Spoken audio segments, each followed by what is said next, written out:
Oh my god, look at how sunburnt I am. It's so bad. I was in the sun like 3-4 hours today. It's really not hot today, and there's like a breeze as well, which is kind of cold.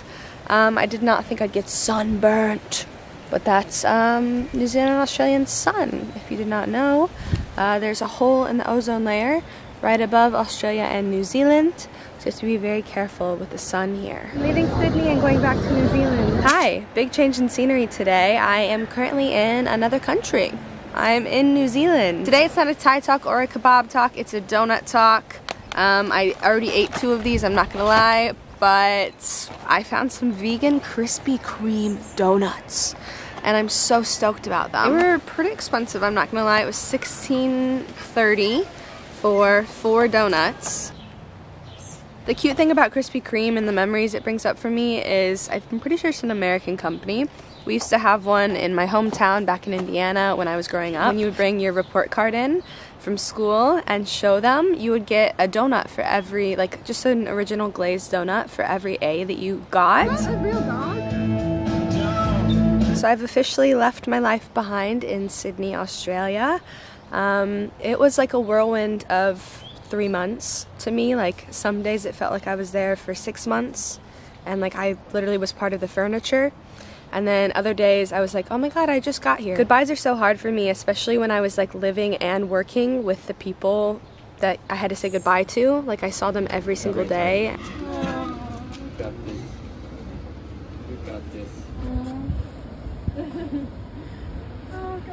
In Sydney, my last couple days were pretty eventful. We all went out as like a group on my last Saturday, and then on my very last night we just kind of had a chill one and we all did like karaoke and we played games. No, that double hit me.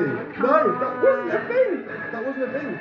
I got hit, and then before I recovered I got hit again. And just kind of hung around the hostel. It was really sweet, really wholesome. I got to say goodbye to everybody. Yes, we have safely landed at Auckland International Airport.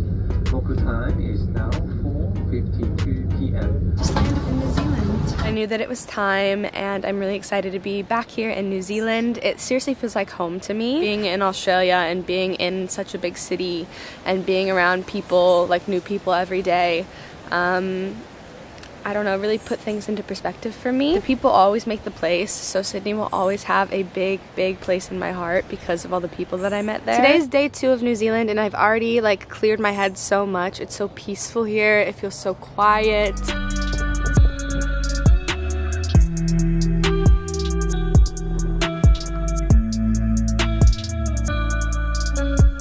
Really what I'm here for is to clear my head and get my bearings straight, and then in about 3 weeks I'm flying back to Australia to take the Japanese language proficiency test, the JLPT. And honestly, I was not really able to focus on studying in Sydney. There was so much going on, and I was working quite a lot, so the next 3 weeks like I really want to like double down and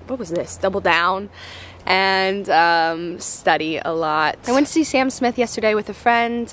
It was so fun. It was so good to catch up with him. I said to them, and I mean this, out of everywhere we go in the whole world, this country is my favorite place in the whole world. I'm not working for the next 3 weeks, so I hope to just get as many videos out as I can and also just focus on studying. I currently have a 608-day streak on Duolingo. If they want to sponsor me and give me Duolingo Plus, that would be amazing. I just use it as like a supplemental study tool. I listen to podcasts, I watch YouTube videos, but I am getting nervous about my test.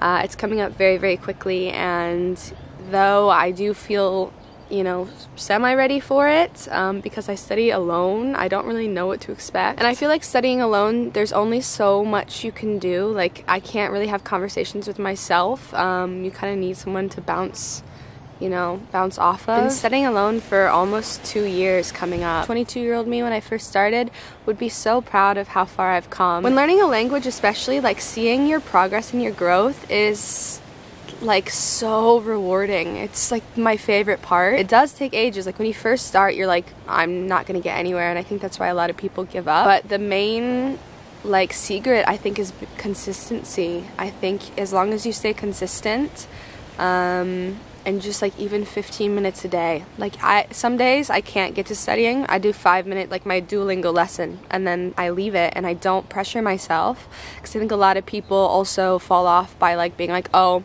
I can only do 5 minutes today, but that's not good enough. I'm not doing my 2-hour study session, so I'm just not gonna do it at all. But like honestly, something's better than nothing. It's so worth it. And I'm not saying I'm fluent in Japanese by any means. I just think it's very interesting and it's very fun, and it's something I look forward to doing every day, and I like seeing the progress. And honestly, I first started learning when like, you know, it was COVID, and like I didn't really have much hope at all, and that's kind of why I started learning, because I was like, I'm not fucking doing anything else. I'm not looking forward to anything during like day to day. Like I wasn't looking forward to anything, so I kind of lost hope.